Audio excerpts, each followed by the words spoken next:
ನಮಸ್ತೆ, ದಾನಿಬಾಯಿ ಕಿಚನ್ಗೆ ಸ್ವಾಗತ. ಇವತ್ತು ಚಿಕನ್ ಕರಿ ಮಾಡೋಣ.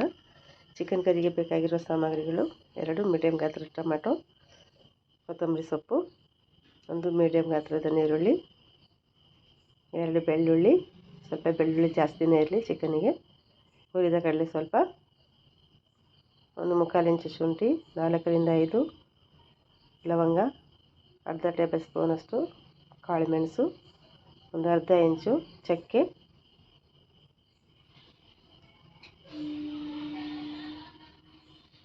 2 ಟೇಬಲ್ ಸ್ಪೂನಷ್ಟು ಖಾರದ ಪುಡಿ, ಸ್ವಲ್ಪ ಕಾಯಿ ತುರಿ, 1 ಟೇಬಲ್ ಸ್ಪೂನಷ್ಟು ಅಚ್ಚ ಧನಿಯಾ ಪುಡಿ, ಮುಕ್ಕಾಲು ಕೆಜಿ ಚಿಕನ್.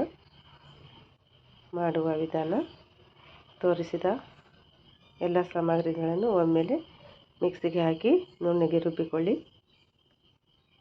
ಒಲೆಯ ಮೇಲೆ ಬಾಣಲೆ ಇಟ್ಟು ಬಾಣಲೆಯಲ್ಲಿ 2 ಟೇಬಲ್ ಸ್ಪೂನಷ್ಟು ಎಣ್ಣೆಯನ್ನು ಹಾಕಿ ಅದಕ್ಕೆ 1 ಈರುಳ್ಳಿಯನ್ನು ಹೆಚ್ಚಾಕಿ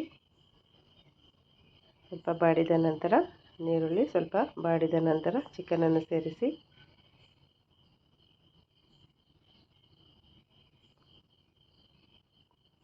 ಸ್ವಲ್ಪ ಅರಿಶಿನ ಹಾಕಿ ಸ್ವಲ್ಪ ಉಪ್ಪು ಹಾಕಿ ಬಾಣಲೆಯಲ್ಲಿ ಸ್ವಲ್ಪ ಬಾಡಿಸಿ 1-2 ನಿಮಿಷ ಹಾಗೆ ಬಾಡಿಸಿ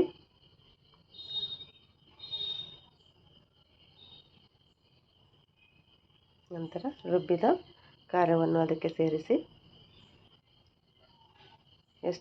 ನಿಮಗೆ ಎಷ್ಟು ಬೇಕಾಗುತ್ತೆ ಅಷ್ಟು ನೀರನ್ನು ಸೇರಿಸಿ 10 ನಿಮಿಷ ಕುದಿಯಲು ಬಿಡಿ. ರುಚಿಗೆ ತಕ್ಕಷ್ಟು ಉಪ್ಪನ್ನು ಸೇರಿಸಿ ಕುದಿಯಲು ಬಿಡಿ.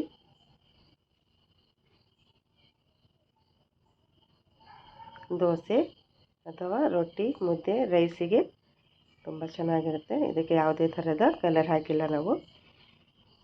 ನಮ್ಮ ಮಲ್ನಾಡು ಟೈಪಲ್ಲಿ ಮಾಡಿರುವಂಥ ಕರಿ ಇದು.